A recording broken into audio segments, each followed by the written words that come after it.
Thank you for tuning in to the Practical Preservation Podcast. Please take a moment to visit our website, practicalpreservationservices.com, for additional information and tips to help you restore your historical home. If you've not done so, please subscribe to us on iTunes, Stitcher, or SoundCloud, and also like us on Facebook. Welcome to the Practical Preservation Podcast, hosted by Danielle and Jonathan Kepperling. Kepperling Preservation Services is a family-owned business based in Lancaster, Pennsylvania, dedicated to the preservation of our built architectural history for today's use as well as future generations. Our weekly podcast provides you with expert advice specific to the unique needs of renovating a historic home, educating by sharing our From the Trenches preservation knowledge and our guests' expertise, balancing modern needs while maintaining the historical significance, character, and beauty of your period home.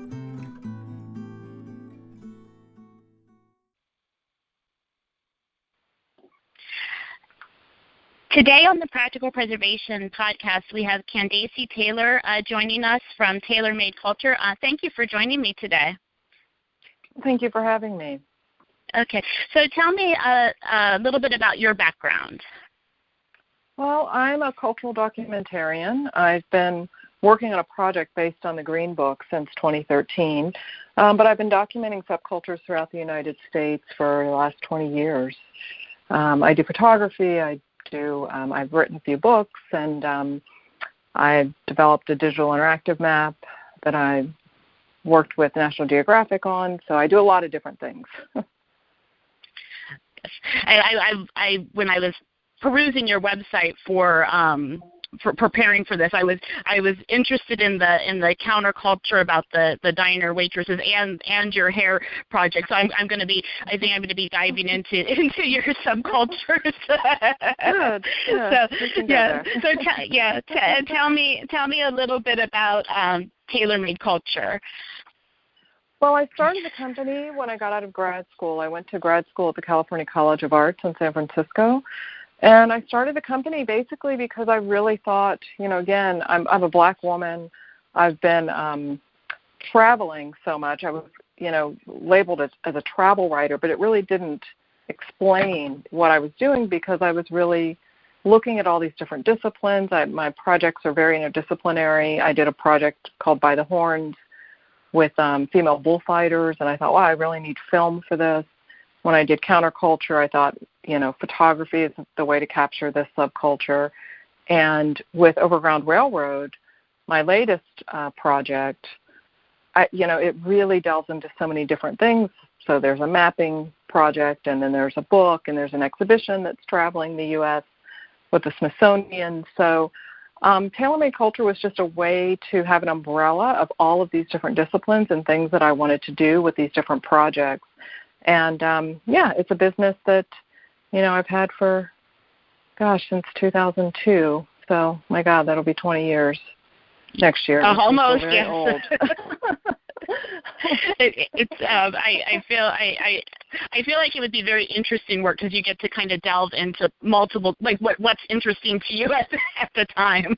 Well, what's going to tell the best story? Because, my graduate degree was in visual criticism, which is a really kind of fancy, liberal arts degree. But really what it did was it taught me how to think, and it taught me how to understand concepts in ways that were more powerful than just the actual product, right? So all the thinking that goes in before you actually take the shot or before you decide you're going to take a photograph versus do an oral history interview or, all of those decisions that are made, I think for a lot of artists especially, are kind of predetermined because you train yourself in that discipline and then that's what you do.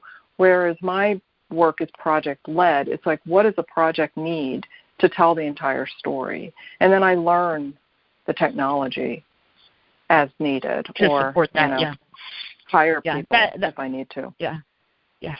Mm-hmm. So, so when we reached out to you, we were reaching out about your project, the Overground Railroad. So, for our listeners that might not know, what is the Green Book, or what was the Green Book? The Green Book was a travel guide that was published for Black people during the Jim Crow era.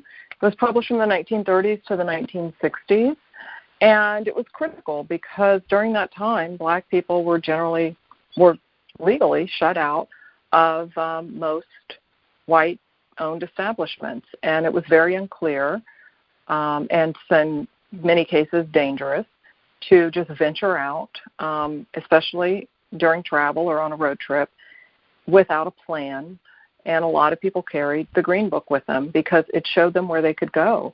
The Green Book was, you can say it was a travel guide, but it was so much more because it didn't just have food and lodging like a AAA guide, for instance.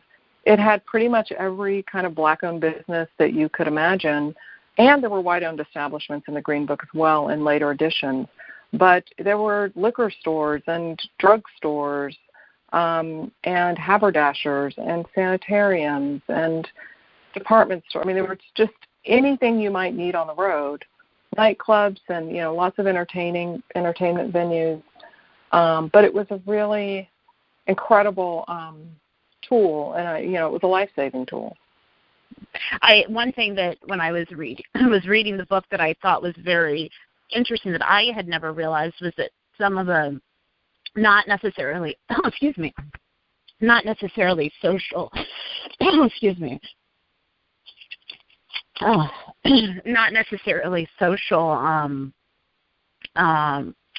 stances, or that's not the right word, but that even promoting historically Black colleges to the GIs returning from World War II. There was a social justice aspect to it that wasn't necessarily overt, but it was there, and I had never realized that was a part of it. Yeah, it was a real, and some of those things like the HBCUs that were listed in the 1946 and 1947 edition, because it was after the war, the Green Book had taken a hiatus. It wasn't published during that entire time because during World War II it had to stop publication from 42 to 45. But but it was a really, it was of the moment. I think that's why it's so great to look at the Green Books now. You can look through them. The Schomburg Center has them all digitized, most of them. I think there's 24 editions on their site now, and if you Google NYPL Green Book, they'll come up. But you can really kind of flip through them, and you can see there were articles, for featured different cities and how those cities were depicted during that time. There's some parallels. There's some things that haven't changed. So it's a real snapshot into Black culture and identity during those years of Jim Crow. Yes. So, and tell me about the Green Book's creator, Victor Green. Yes, Victor Green, I compare him to the Steve Jobs for Black folks because he really was an incredible man. He had a 7th grade education, no business degree, mind you, right? I mean, he didn't even graduate, didn't even go to high school. Right. But he managed to build this incredibly important publication. And not to say that there were other Black traveler guides. The Green Book wasn't the only one, but the Green Book was the most popular and it reached the most people. And what he was able to do that was so brilliant was develop these really strategic partnerships early on with people like Esso gas stations. They had hired 2 Black marketing executives to run this division of the business, and so Green Books were at every Esso gas station. By the 1960s, about 2 million people were using the Green Book. Victor Green was also a postal worker, and he lived in Harlem.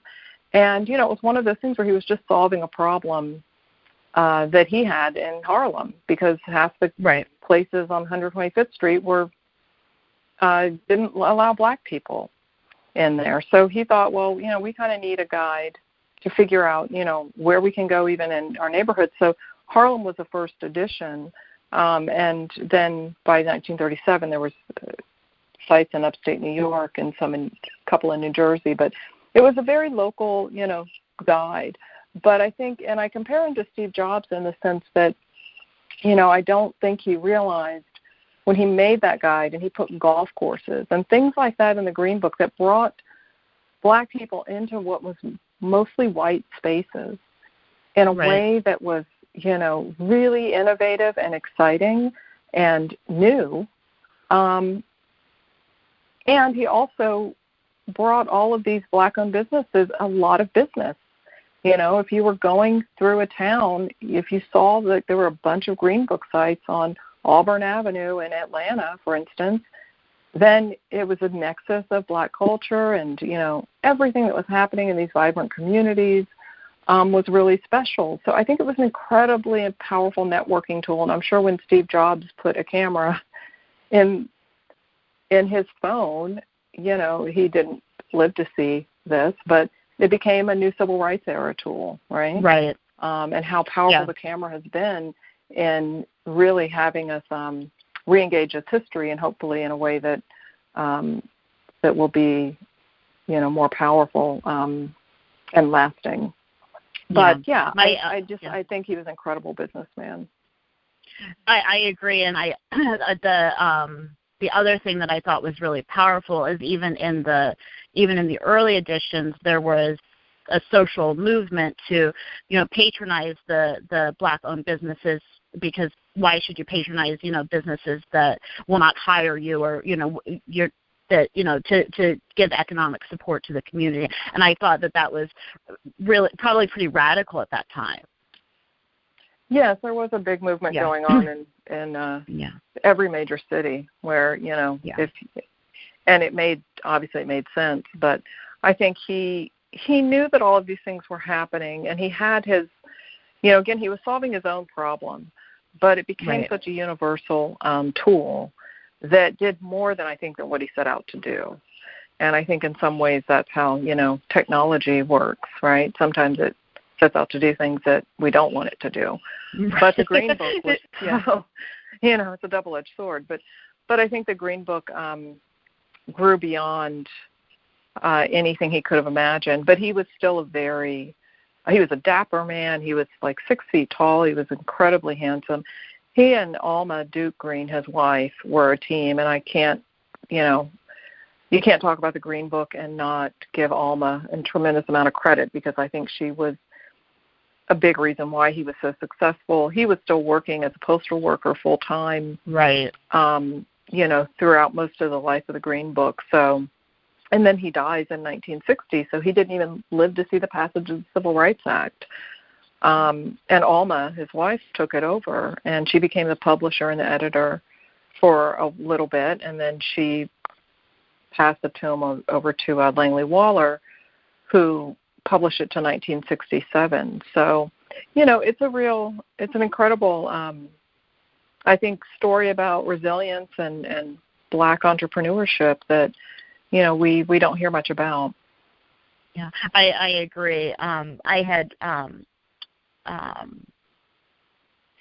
read a book maybe a year or so ago, The History of Black Business in America, and I didn't, you know, there was so much in there that I was not aware of, and I had actually just picked it up because there was a reference to Lancaster County in it, and so then I was studying slavery in Lancaster County and the sites associated with that, and that was the reason I picked it up. But I ended up reading the entire book because it's so much of the story that we don't get. So I think it's very important to tell the stories, you know, that aren't told, so that it becomes more part of our collective history.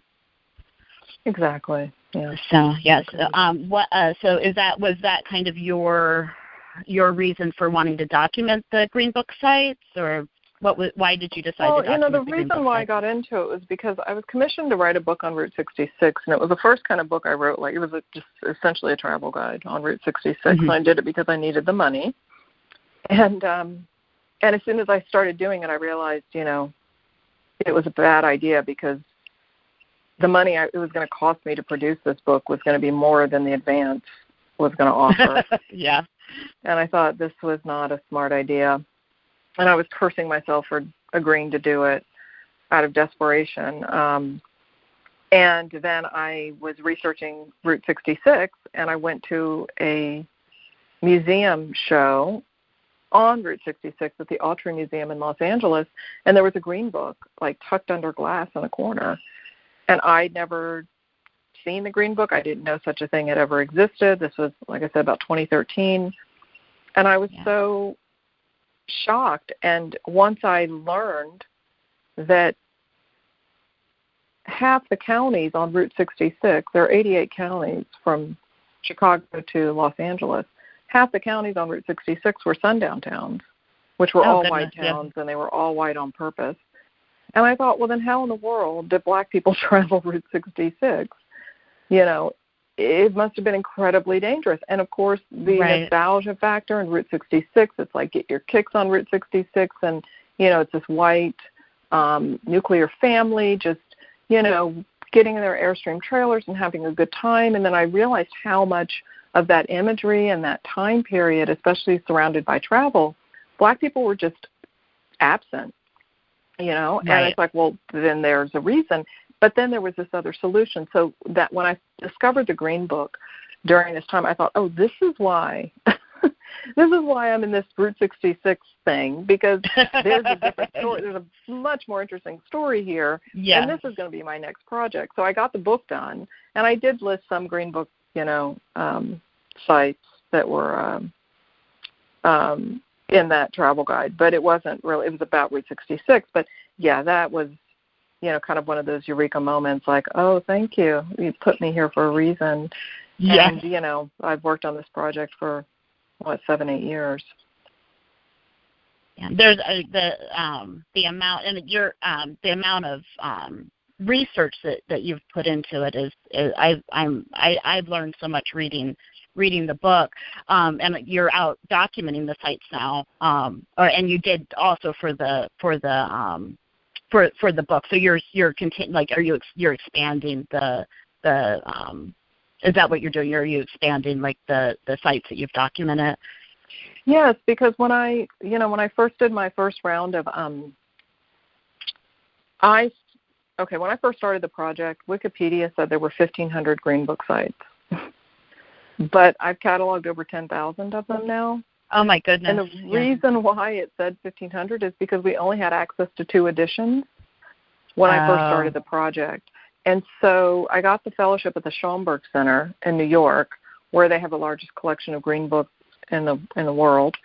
And they have, like I said, now there's 24 editions. I think when I got there were 23. So doing that research was really critical, and obviously allowed me to get a master list, a database of sites. So after I cataloged over 10,000, and then I went to Harvard after the Schomburg to do more of the scholarly research. But then I realized I can't write this book, even though I had sold the book to Abrams and I had a book deal and I had a deadline. I knew that I had to be on the road to actually see these sites and see these communities and understand what happened to these places, because there were all of these social forces that really shifted these neighborhoods. So whether it was urban renewal or redlining or gentrification or mass incarceration today, there were all these things that were really changing the tone, the safety factor. I mean, I went to a place in south side of Chicago where 53 people had been shot the weekend I was there. Oh, yeah. And I guarantee, like, that was not, this neighborhood didn't look like this when it was listed in the Green Book, And so the question became, well, why and what happened and why, what do we need to do to really address this? So the book really shifted its focus a little bit.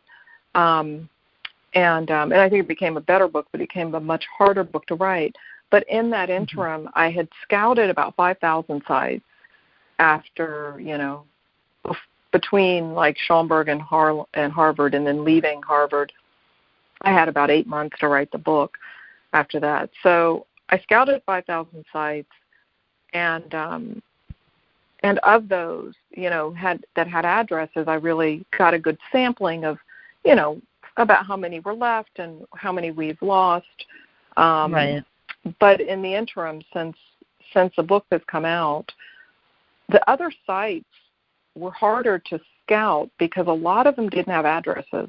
A lot of places in the Green Book either had the wrong address or the street names have changed. So when you do a search on Google Maps, nothing comes up. Right. So now I'm doing that deeper dive into those places and figuring out, which ones I can find. There's still a lot that that I haven't, but yeah. So right now I'm on about 5-month trip. I'll be probably on the road through the fall, through November maybe.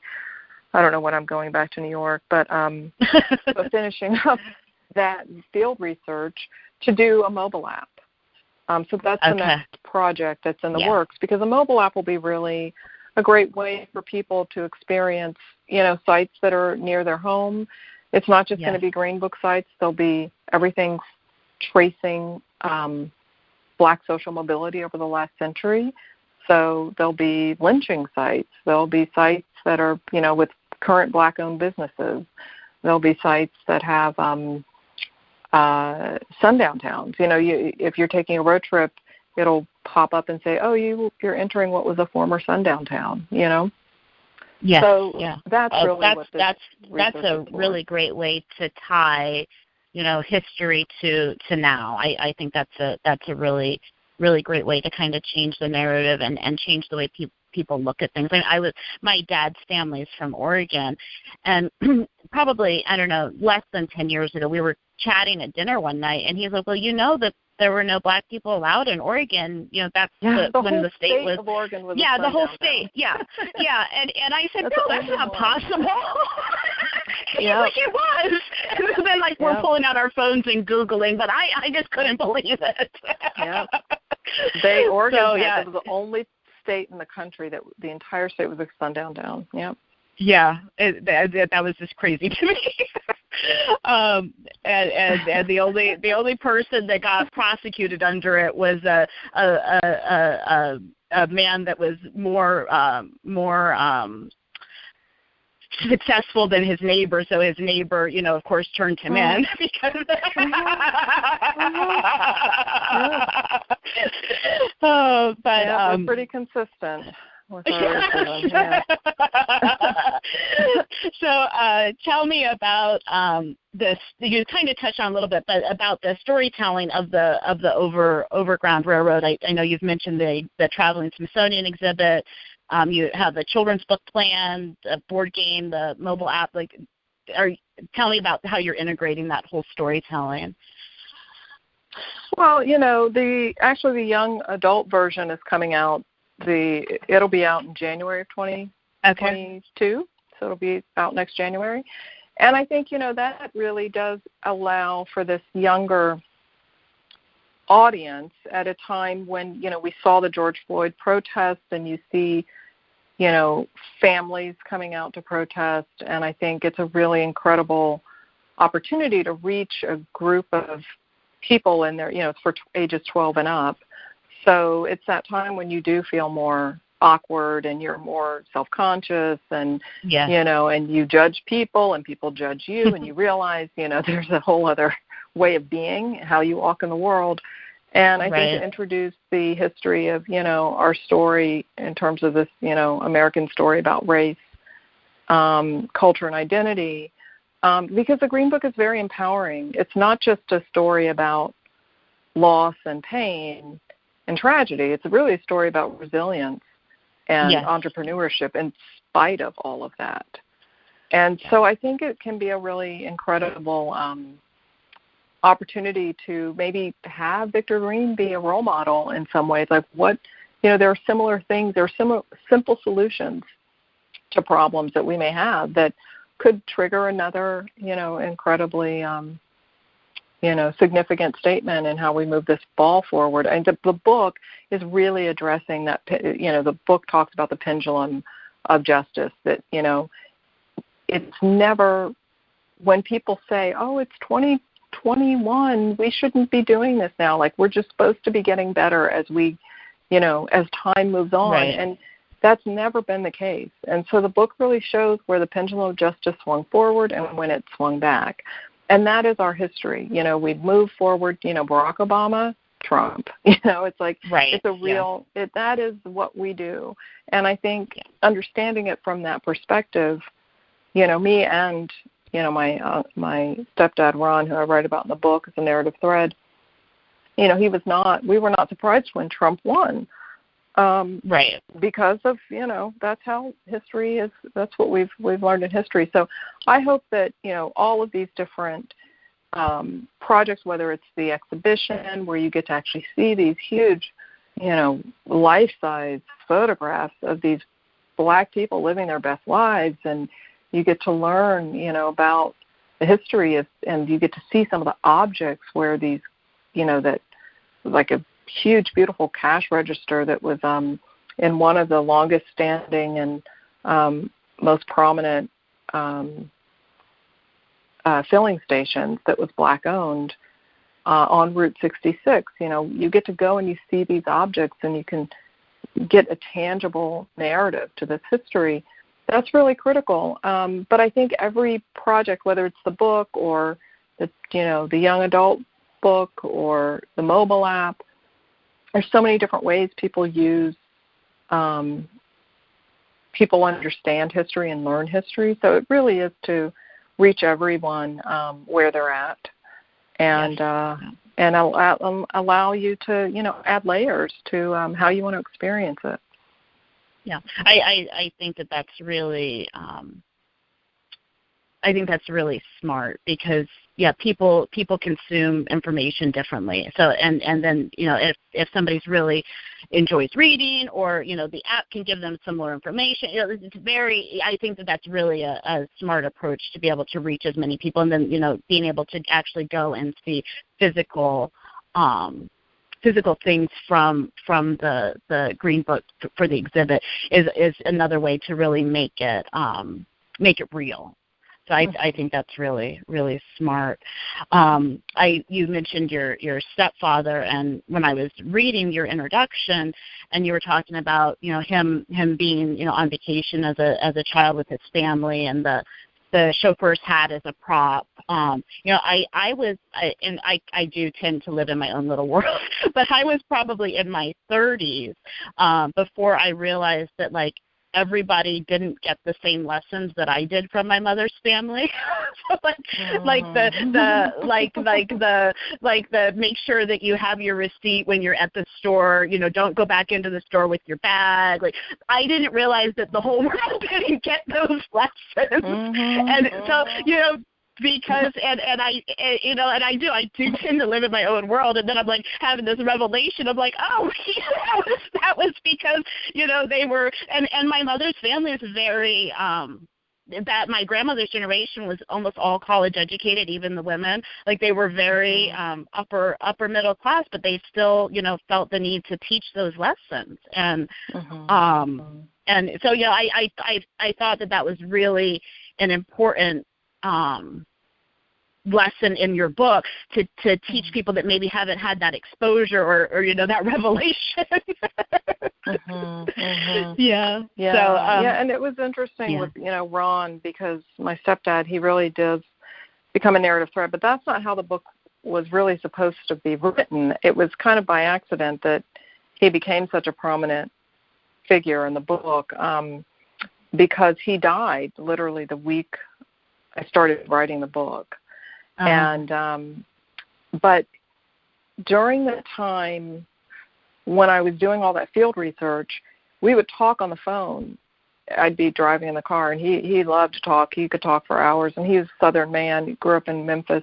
He's from Memphis, Tennessee, and dark-skinned man, large man, Marine.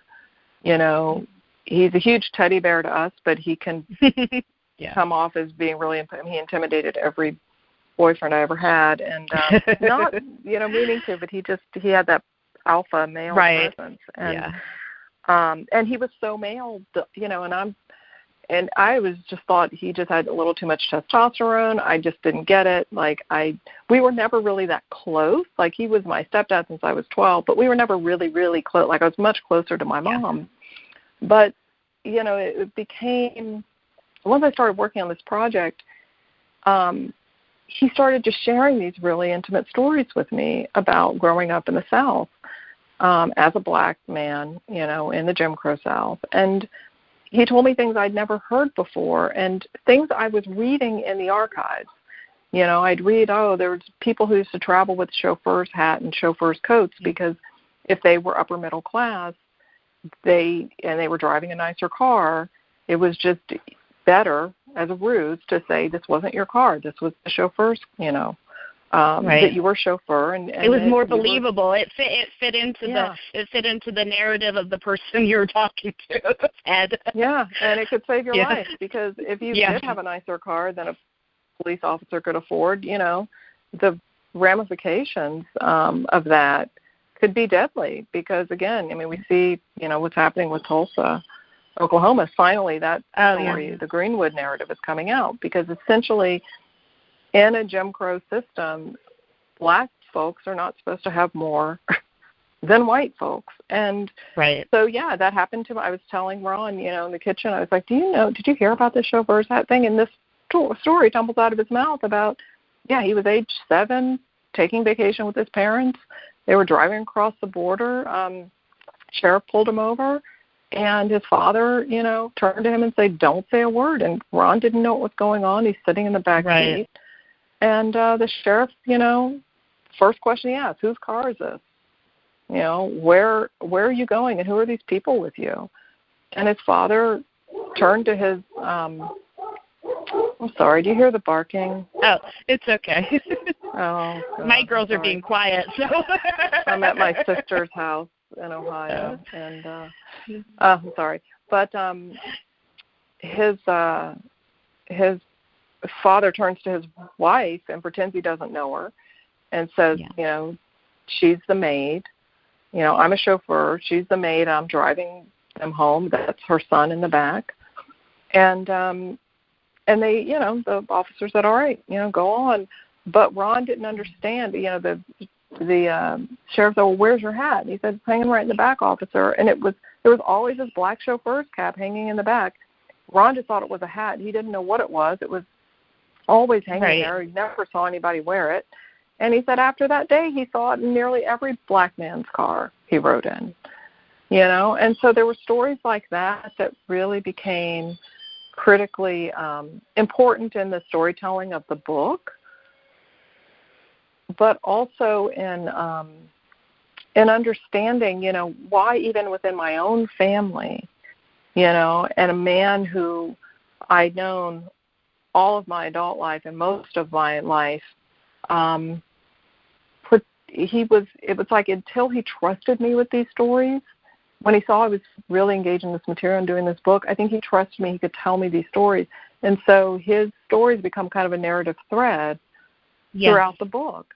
But that became, that only happened because when he died, and I was just writing the book, and I was sitting there like crying every morning because I was thinking, I know I'm supposed to be writing the book, but all I can do, I just don't want to forget Ron's stories. And I called my agent, and I said, okay, I know I'm supposed to be writing the book, but I'm just writing his stories. I'm going to open the book with him sitting in the backseat of the car with the chauffeur's hat, and she just said, keep going.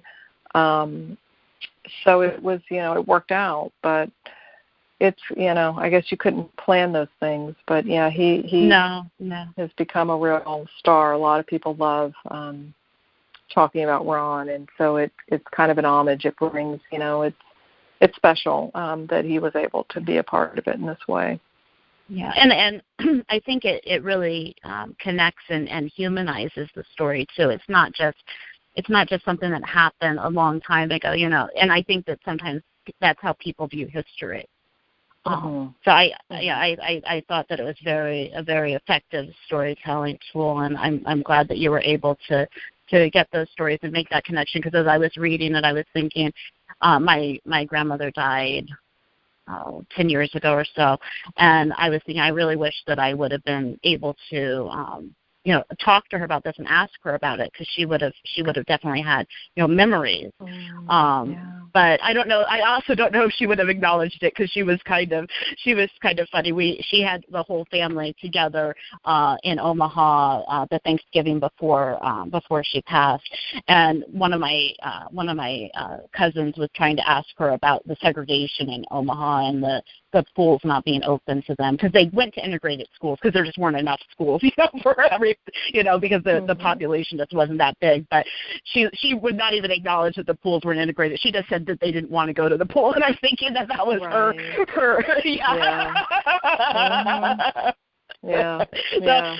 So some of those stories do get lost. A lot of Black women did that. They would tell their kids too, their soda over there is flat. We have better soda at home, or something, like that.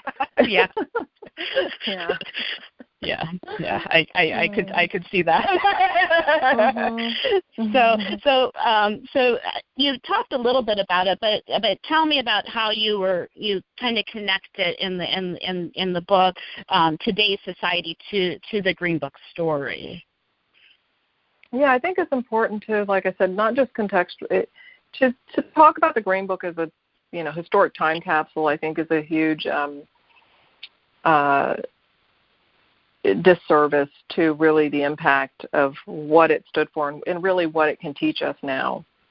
Because to me, it wasn't, like I said, just Black-owned businesses that were in the Green Book. You can see how it shifts through time, and in the later editions in the 60s, when the writing is on the wall, like, after Brown versus Board of Education in 1954, people are, those white-owned businesses that wanted to integrate just because money is money. Right. They thought, well, more Black, more people, regardless of the race, more money. They were getting clearance on, like, that the people were, this was going to happen at some point. And then it was critical, I think, for people knowing that before the passage of the Civil Rights Act, all of these businesses that were so vibrant, and all of these Black owned businesses that were doing so well because of the segregation. There's a chapter in the book called, Integration is a Double-Edged Sword. Right. Because, and Ron even said, integration was the worst thing that happened to us, ironically. It's like we got what we wanted, but we lost what we had. And so what happens in the 60s when the Green Book ceases publication by 60, the last edition is a double-year edition, 1966-67 is the last edition. But after that, a lot of these iconic places like the Dewdrop in New Orleans and the Hampton House in Miami just become, they're abandoned, because Black folks all of a sudden can go to the French Quarter. They could never do that before. So they stopped going to the Dewdrop in New Orleans, and the Dewdrop falls to shambles. And you see that with all the iconic places that were so popular, that were Black-owned. They lose all their business, and then, they become derelicts of what they once were. And then you see things like Nixon, right after, on the heels of that, like this, Vietnam War, you see all these Black soldiers, all soldiers of all races coming back addicted to heroin. And yet he, has a war on drugs initiative that targets those Black communities where these Green Book sites were. And so then you see the effects of very early effects of mass incarceration happening. You see redlining, the effects of, the fact that Black people are still redlined in their communities. They can't, once that starts to shift and people can start leaving the Black communities, those with means do leave. And so then you have this kind of impoverished, segregated Black community that creates the, introduction of the, housing initiatives that you've got, the isolation and decisions that were made about how to house poor people, white and Black. So you've got the beginning of, ghettos and everything. It's just a real, as you learn history from that period on. and the not putting money into education. The whole community suffered. Yeah. So there were all these strategic decisions, largely made by governmental forces, that really shifted the way these communities operated, what was happening, and it really explains why, when you drive through certain towns that had a huge Green Book presence, that were once these vibrant, self-sustaining communities, say like the Greenwood District in Tulsa, Oklahoma, and you see what's happened today, and it's not by accident. There were the intentional decisions that were made and devastating results. So I think it's really important, that we look at the history through this lens, that we understand that how much of a part we play as citizens, even today. There's a part in the book, it's what you can do. It's very short and it's not comprehensive at all, but just some of the key elements of, maybe your 401k is supporting the prison industrial complex. It probably is. So you can go out and, march against, what happened to George Floyd, but you may be facilitating it and funding it, right? Yeah. So we have to, I think, realize that regardless of who we are, as Black citizens, we may inadvertently be participating in a system that is helping to, destroy us. Yeah, to perpetuate. I think the Green Book is a great tool to look at that history. Yeah, I agree, and I thought it was very interesting, even in the early editions, when you're talking about the building the underpasses low so the buses can't get through to get to the free recreational sites. Like, government decisions being made to segregate. And I think that does continue, and maybe in less explicit ways, but definitely in policy. Absolutely. And we are all a part of this system, for better or for worse. Right. So, and we all have the power to participate in it or change it. I think that this idea that we can't be active in creating that change, has been the biggest. It's almost like we've been duped into believing that this is just how things have always been, and they haven't. They really haven't. Right. So, and I think people are inspired to actually to do something. So hopefully the book, will do that. Yes. I did very much enjoy it, and I enjoyed that making that connection too, because I don't think I had ever looked at it that way, so it gave me a different perspective. So I really appreciate you adding that. So tell me about if there's any specifically interesting Green Book sites that you've documented. Oh my God, it's like picking your favorite children. I don't have children, but it's really hard because there's so many, and then there's some that I discover that I'm also in love with it, But the biggest, I think some of the ones that are in, there's a site tour at the end of the book that really allows people to go and see different sites. And I think, the Hampton House is really special because it's in Miami. It underwent nearly a $10 million renovation. But it was a place where King practiced his I Have a Dream speech. Okay. It's where, Malcolm X, was proselytized Cassius Clay into Muhammad Ali. Apparently the story goes he walked in as Cassius Clay and left as Muhammad Ali. It was just it was there was a big pool, and, there was, it was the creme de la creme of, of Black culture, and there was a maitre d' who had a gold lame suit on, and there's just some really beautiful photographs that I couldn't get licensed for the book. There was one that I got from Getty, but if you Google that, the Hampton House too, you'll see a lot of material come up. So that's a really special site, just because it was a piece of our history, and it sat in shambles, and we almost lost it. And it was just through the preservation efforts of a woman named Enid Pinckney, who was probably, I think, in her 70s when she started this, to save it, because she remembered it from when she was young. And I think she's in her 80s now, but it was just this one woman, just force that she was able to spearhead this restoration. And so that to me is a great one. And then the other favorite Green Book site that's no longer around, but that was so critical, was Murray's Dude Ranch. It was called a Negro Dude Ranch, and it was fabulous. Pearl Bailey bought it in the 50s, but it was owned by the Murrays, a couple, and everybody, Joe Louis and his entourage would come, and Life magazine did a feature on it, and Ebony magazine did a feature on it, and it was just a place where it was in the Mojave Desert on about 40 acres, where black folks could ride horses and live on a dude ranch. It also was one of the first places where young black and white children swam together in that part of the country, and outside of Victorville, California. So that's just, and again, if you Google that, there's just so many great photographs of people, black folks, on a dude ranch, and it was really special, and that was listed in the Green Book. Yeah, that is.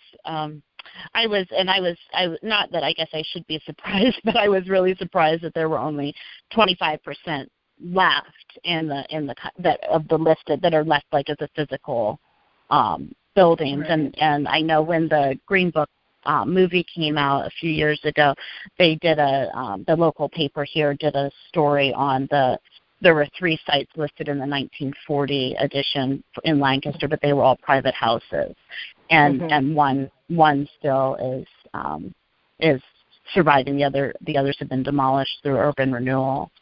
So.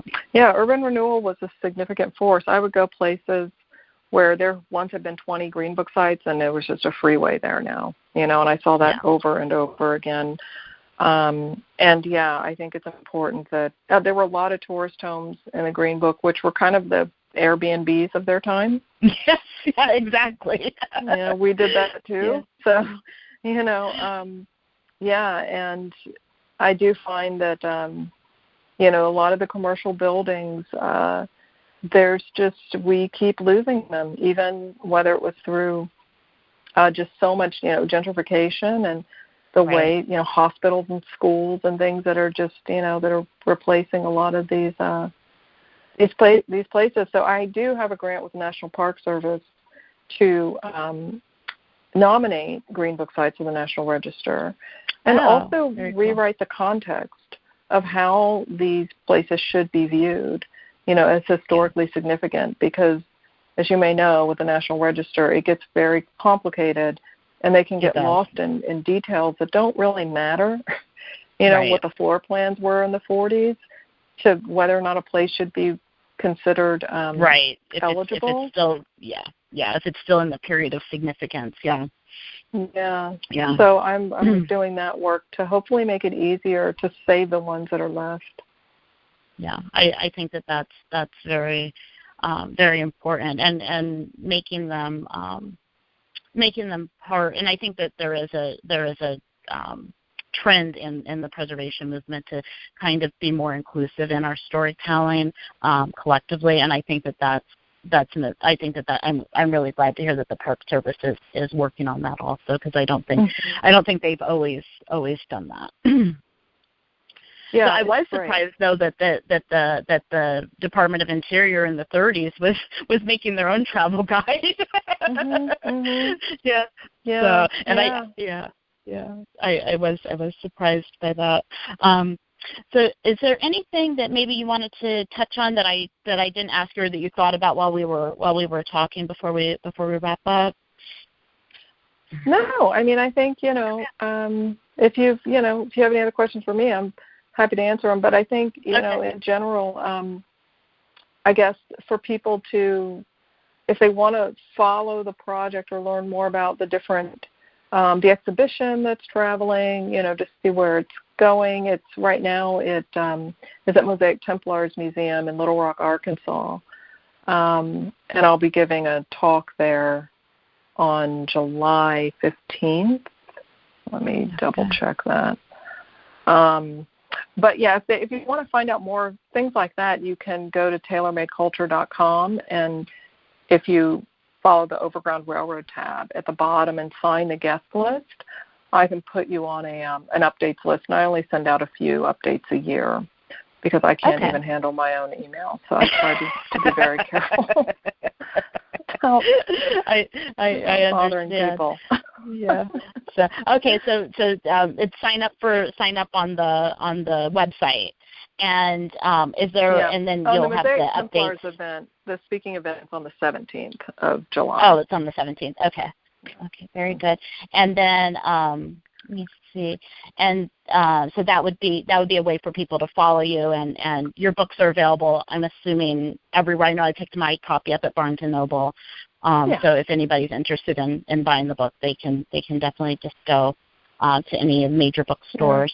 And then even on my website, I think there's a list of indie bookstores if people want to do that. Okay, awesome. It's anywhere you want. And there is an audiobook available as well, so for folks who prefer that format. Okay, very good. And to contact you, is the website the best way if someone was interested in contacting you? Yes.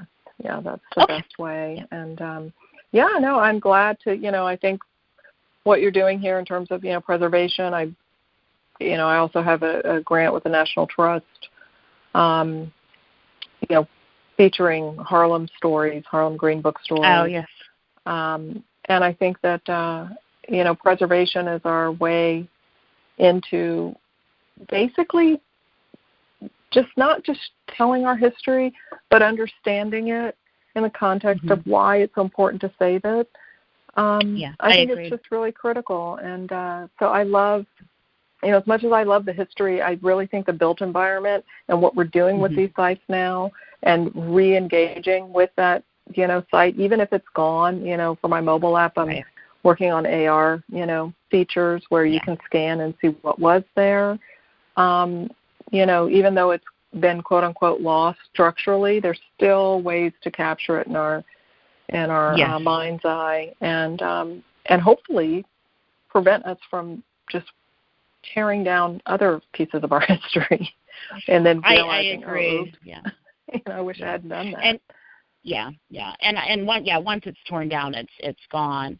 I had last year, and I've mentioned it several times on the podcast, I read a book called Slavery in the North, and the man that wrote it was actually a psychologist, and I don't think he realized he was writing a preservation book per se, but he was talking about the places and the material culture, and even just having, the excavations and then having pieces that people held where, the slavery in the North was all around, but the history was erased. And once you start to realize that the buildings are still there, and you start to acknowledge it, it's not gone anymore. And he was talking about it from like a collective memory standpoint, but I thought it was really a case for preservation. And I think that's kind of the way that you're looking at it too. Because if those sites are acknowledged and we can connect with them, then there's people will want to preserve them. Yeah, and there's something that happens when you're in that site. I mean, if I had written this book, I could have written this book when I left Harvard and not done all the field research. And it probably would have still been, it would have been a very different book, but it would have been a complete analysis of the green, it would have accomplished what I said I wanted to accomplish in my book proposal. But I just, I think it's so different when you go to a place and you stand in that space amongst those materials, or you see the brick and it's a palpable, tangible experience that I don't think you can substitute for any other, in any other way. It definitely made the project much more expensive to produce, and it was a choice, but I still believe it was the right one, because I think that's how. It's like when it gets into your soul and your emotions, when you experience something, I don't think you forget that. And that's why people travel, versus that experience and that memory, it stays with you forever. So let's keep these buildings the standing. experience. Yes, yes. Mm-hmm. Well, thank you so much. I really enjoyed our conversation, and I appreciate you spending this time with me this morning. I really do enjoy your book, and I will be recommending it to anybody who will listen to me. Oh, thank you. I really appreciate it. It was an honor to be on your podcast. I really appreciate the opportunity. Okay, thank you very much. Thanks for listening to the Practical Preservation Podcast. The resources discussed during this episode are on our website at practicalpreservationservices.com/podcast. If you received value from this episode and know someone else that will get value from it as well, please share it with them. Join us next week for another episode of the Practical Preservation Podcast. For more information on restoring your historic home, visit practicalpreservationservices.com.